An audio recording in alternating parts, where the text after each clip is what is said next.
Alright, I look like Dragon Ball Z. I really need a haircut.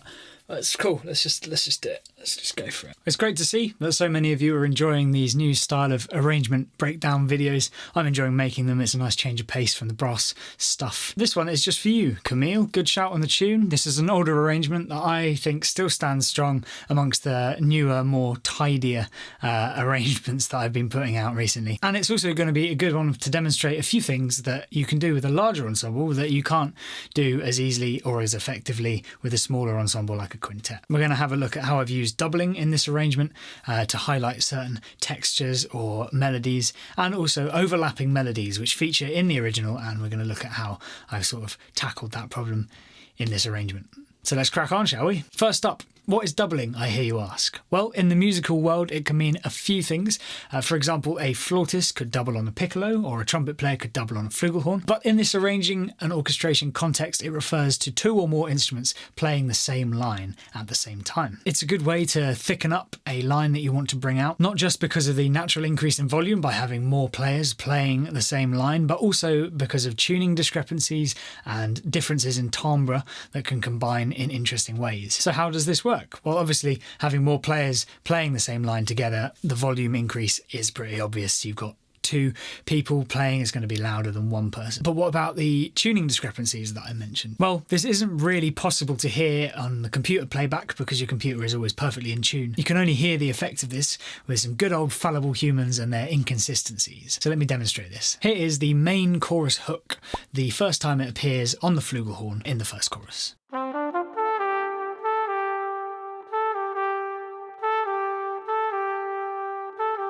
Now it sounds lovely because everyone loves a bit of flugelhorn. It's a lovely, warm, delicious sound, but it's accompanied by three trumpets, which always stick out a bit more because of their brighter tone. So to help the flugel line cut through more, I've scored it above the trumpets so that it will naturally stick out because it's on top. But also I've doubled it in unison with the French horn, or solo horn in this case, because I didn't have a French horn back then. Here's how that sounds.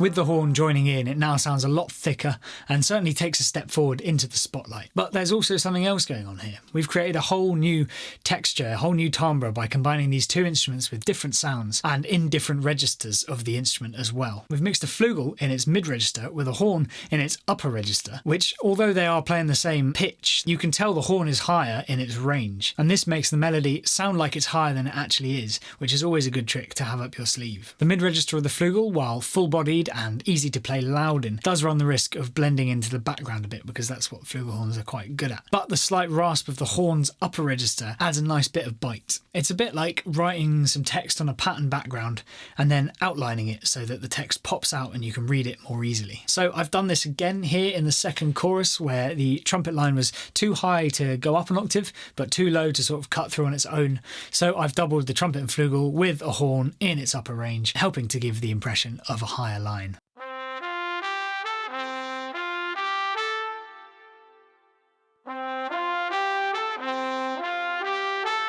Now we're going to take a trip down to the lower register of the ensemble to take a look at another way in which I've used doubling to emphasise certain bits by using these contrasting textures. In the original tune, in the choruses, the bass line has this thick synth that comes in whenever the bass line hits the root. To emulate this, I've doubled the tuba and euphonium, which are doubling in octaves for extra power and thickness, with a bass trombone, but only playing on these root notes. The contrast between the tuba and euphonium's warm and puffy sound and the rasp of the bass trombone's low register really helps these specific notes pop out. So here's how this sounds. Bearing in mind that these are all pitch shifted instruments, the effect is a lot better in real life with real trombones and tubas, and you can find out more information about how I make these pitch shifted fake tubas and trombones in the link in the description.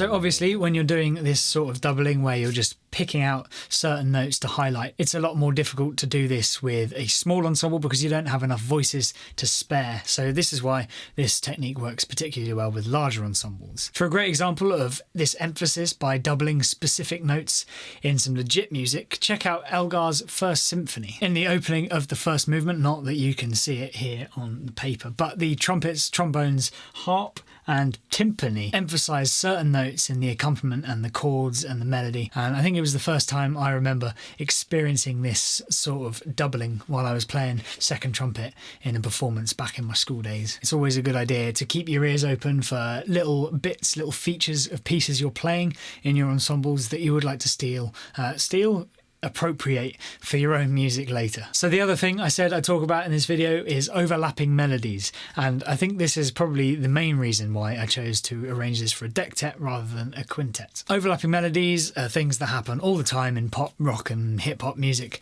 where one melody sort of finishes after the next one started, and it keeps this momentum going and also helps out when there's no breathing room in the lyrics, which is sometimes the thing that happens. It's not a cop-out, really, it's a cool effect, but in this tune I feel it's used slightly differently, where the chorus hook is actually two vocal lines that intentionally overlap and sort of join up. It's a really cool effect which I didn't want to lose, so doing it as a quintet probably wouldn't have given me enough voices to make two voices overlap as well as keeping the lush harmonies underneath. So I went for a dectet instead. Here's what I came up with. We've got 3 trumpets and a flugelhorn in pairs, doubling in octaves, which is another way you can double, which has a different sound to doubling in unison, as you will hear in a sec. The first pair starts off and holds their last note, and then the second pair comes in over the top of them, and then they all sync up at the end. Here's how that sounds.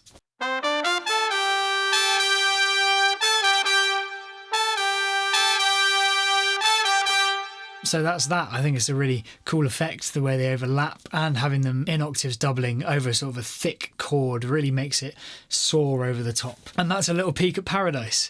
If you'd like to find out more about this fun little unconventional technique that I put in here, there'll be a little bonus clip over on my Patreon page for my Patreon supporters. So if you're interested in that sort of thing, go check that out. Otherwise, subscribe and all that juice, and I will see you on Wednesday.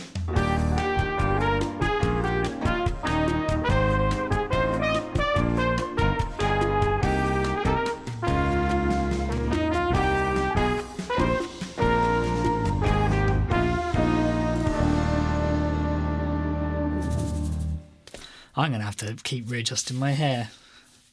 I really just... What is this?